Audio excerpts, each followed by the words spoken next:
Assalamualaikum warahmatullahi wabarakatuh. Sebelumnya izinkan kami memaparkan hasil diskusi kami mengenai analisis abnormal return menggunakan metode event study terhadap kebijakan pembelajaran secara daring saat pandemi COVID-19. Kami dari kelompok 3, dan berikut ini nama-nama anggota kelompok kami. Fenomena berkenaan dengan penyebaran COVID-19 yang semakin meningkat, maka kesehatan lahir dan batin siswa, guru, kepala sekolah, seluruh warga sekolah menjadi pertimbangan utama dalam melaksanakan kebijakan pendidikan. Sehubungan dengan hal tersebut, Menteri Pendidikan dan Kebudayaan Mendikbud mengeluarkan Surat Edaran SE nomor 4 tahun 2020 tanggal 4 Maret 2020 dengan adanya kebijakan pembelajaran dalam jaringan daring atau online dan banyaknya rapat yang dilakukan secara daring, penggunaan layanan data mengalami peningkatan dengan pertumbuhan tertingginya sekitar 35% bandingkan hari normal. Rumus masalah 1. Apakah terjadi abnormal return pada hari di sekitar pernyataan Menteri Pendidikan dan Kebudayaan Mendikbud mengenai kebijakan pembelajaran dalam jaringan saat pandemi COVID-19 di Indonesia pada perusahaan sektor telekomunikasi yang terdaftar di Bursa Efek Indonesia? 2. Apakah terdapat perbedaan abnormal return saham pada 10 hari sebelum dan 10 hari setelah pernyataan di Menteri Pendidikan dan Kebudayaan Mendikbud mengenai kebijakan pembelajaran dalam jaringan saat pandemi COVID-19 di Indonesia pada perusahaan sektor telekomunikasi yang terdaftar di Bursa Efek Indonesia. Tujuan penelitian untuk mengetahui abnormal return pada hari di sekitar pertanyaan Menteri Pendidikan dan Kebudayaan Mendikbud mengenai kebijakan pembelajaran dalam jaringan saat pandemi COVID-19 di Indonesia pada perusahaan sektor telekomunikasi yang terdaftar di Bursa Efek Indonesia.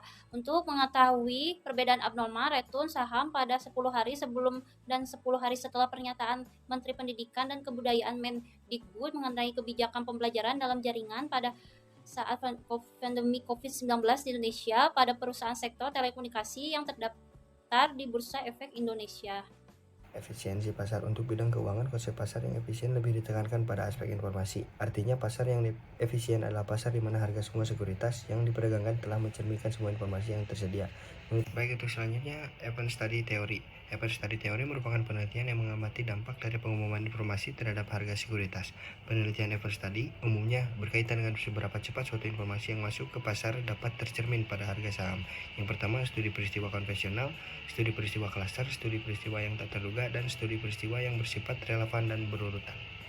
Baik, pada metode penelitian menggunakan komparatif, yaitu penelitian yang membandingkan keberadaan satu variabel atau lebih pada dua atau lebih sampel yang berbeda atau pada waktu yang berbeda.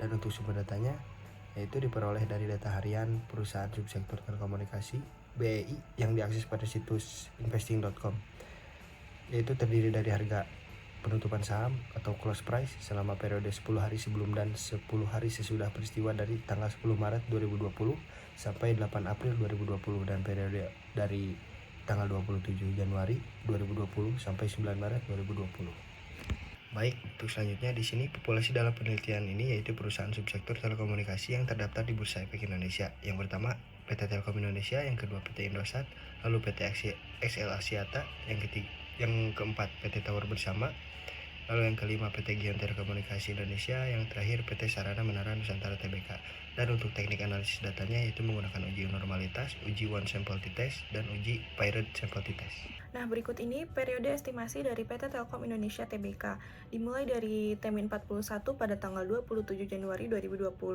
hingga Termin 11 pada tanggal 9 Maret 2020. Data close price ini kami dapatkan dari website investing.com. Lalu selanjutnya kita harus mencari RI terlebih dahulu, yaitu rumusnya PT dikurangi PT min 1 dibagi PT min 1. Kita ambil contoh di Termin 40, 3.830 dikurangi 3.840 dibagi 3.840, maka RI pada Termin 40 yaitu min 0,0026 dan seterusnya. Hingga akhirnya kita bisa mencari ERI yaitu dengan rumus sigma RI dibagi dengan NN di sini yaitu 30, maka kita mendapatkan ERI minus 0,0028. Setelah kita tahu ERI-nya berapa, selanjutnya kita akan mencari abnormal return atau return tak normal, yaitu caranya dengan RI dikurangi ERI. Kita ambil contoh di Termin 0, RI-nya yaitu min 0,0224 dan ERI-nya tadi min 0,0028. Maka kita mendapatkan hasil return tak normalnya yaitu min 0,0196. Nah, yang selanjutnya periode estimasi dari PT Indosat.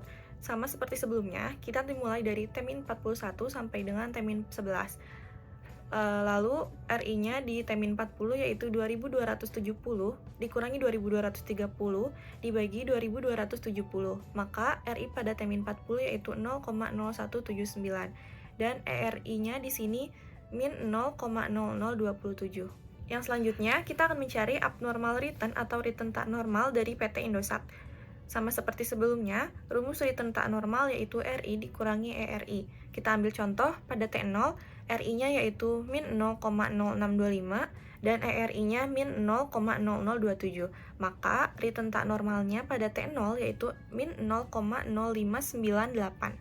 Baik, bisa dilihat di sini ada tabel daftar harga saham sekitar peristiwa lalu, ada return saham dengan rumus RI, yaitu RI sama dengan PT-1 dibagi PT-1, misalnya return saham XCL dapat dilihat pada tabel T40 yaitu 3050 dikurang 1800 dibagi 1800. Begitupun seterusnya. Selanjutnya untuk mencari RI yaitu rumusnya E dalam kurung RIT sama dengan sigma RIT dibagi T, misalnya total perhitungan RI pada saham XCL dimulai dari T40 sampai T11 lalu dijumlahkan dan dibagi 30. Selanjutnya ada tabel abnormal return pada Excel dapat dilihat pada tabel bagian T10. Nilai abnormal return didapat dari hasil pengurangan RI dan RI. Contohnya 0,0143 dikurangi 0,0112 yang hasilnya 0,0031. Begitupun untuk mencari periode peristiwa selanjutnya. Bisa dilihat di sini ada tabel daftar harga saham sekitar peristiwa lalu, ada return saham dengan rumus RI yaitu RI sama dengan PT-1 dibagi PT-1, misalnya return saham TBIG dapat dilihat pada tabel T40 yaitu 1190 dikurangi 1185 dibagi 1185 yang hasilnya 0,0042. Selanjutnya untuk mencari RI yaitu rumusnya E dalam kurung RIT sama dengan sigma RIT dibagi T, misalnya total perhitungan RI pada saham TBIG dimulai dari T40 sampai T11 lalu dijumlahkan dan setelah itu dibagi 30. Selanjutnya ada tabel abnormal return pada TBIG dapat dilihat pada tabel bagian T10. Nilai abnormal return didapat dari hasil pengurangan RI dan RI. Contohnya 0,0000 dikurangi min 0,0052 yang hasilnya 0,0052. Begitupun untuk mencari periode peristiwa selanjutnya. Selanjutnya ada periode estimasi GHON. Bisa dilihat untuk periode estimasi GHON dengan periode T-11 hingga T-40 dengan T-41 sebagai informasi tambahan untuk mencari RI T-40. Selanjutnya untuk mencari E dalam kurung RI yaitu rumusnya E dalam kurung RIT sama dengan sigma RIT dibagi T. Untuk selanjutnya ada abnormal return dari perusahaan PT Gion Telekomunikasi Indonesia Tbk dengan periode abnormal return 10 hari sebelum dan 10 hari sesudah pada tanggal 24 Maret 2020. Selanjutnya ada periode estimasi TOWL. Untuk periode estimasi TOWL dengan periode T-11 hingga T-40 dengan T-41 sebagai informasi tambahan untuk mencari RI T-40. Baik, selanjutnya ada hasil perhitungan abnormal return TOWL dengan periode abnormal return 10 hari sebelum dan 10 hari sesudah pada tanggal 24 Maret 2020. Baik, di sini selanjutnya ada rata-rata abnormal return dari pada periode peristiwa, yang mana dari tanggal 10 bulan 3 tahun 2020 sampai tanggal 8 bulan 4 2020, yang mana dari PT Telkom, Indosat, XL Axiata, PT Gion, dan juga PT Sarana Menara Nusantara, yang mana dapat dilihat pada tabel berikut. Baik, kemudian dari uji normalitas data yang mana menggunakan uji normalitas dari parametrik, yakni menggunakan Shapiro-Wilk. Jika nilai signifikan kurang dari 0,5 maka data bersifat tidak normal. Kemudian jika lebih dari 0,5 maka data tersebut bersifat normal. Lalu selanjutnya dari one sample test, yang mana H0-nya adalah tidak terdapat abnormal return yang signifikan pada hari sekitar pengumuman kebijakan pembelajaran dalam jaringan di kala pandemi COVID.